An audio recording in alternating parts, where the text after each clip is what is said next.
peut pas vivre sur une terre aussi bénie, aussi riche que le Congo, et avoir un peuple qui souffre comme ça. Félix Tshisekedi, quelques petites questions, on va dire des types personnels.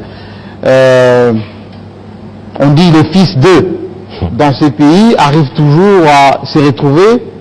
Est-ce que cette façon d'être opposant à tout ne vous prive pas d'une existence quelconque? Non, monsieur Kassamba, j'ai toujours détesté le pouvoir pour le pouvoir. Oui, je paraîtrais peut-être pour un naïf, un idéaliste, mais j'accepte. Parce que moi, j'ai toujours dit que si j'accédais au pouvoir, c'est pour changer les choses.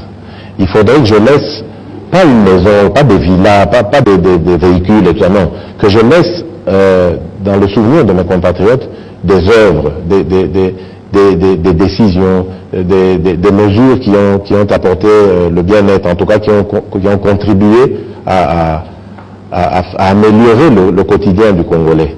C'est ça, parce que, croyez-moi, c'est tous les jours que moi, j'ai mal. Tous les jours, quand je sors, quand je tombe dans les embouteillages, quand je roule dans un trou, quand je vois des gens marcher à la fin de la journée en masse, pas parce que n'ayant pas de transport, rentrant chez eux, en étant même incertain sur le fait de savoir ce qu'ils vont manger et tout ça.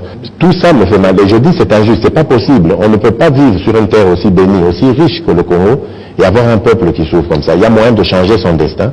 Et moi je dis, qu'on me traite de naïf ou d'idéaliste, je m'en fous. Je ne veux pas du pouvoir pour le pouvoir. Je veux d'un pouvoir qui me permettra de changer le destin de ce peuple. En tout cas, d'y contribuer.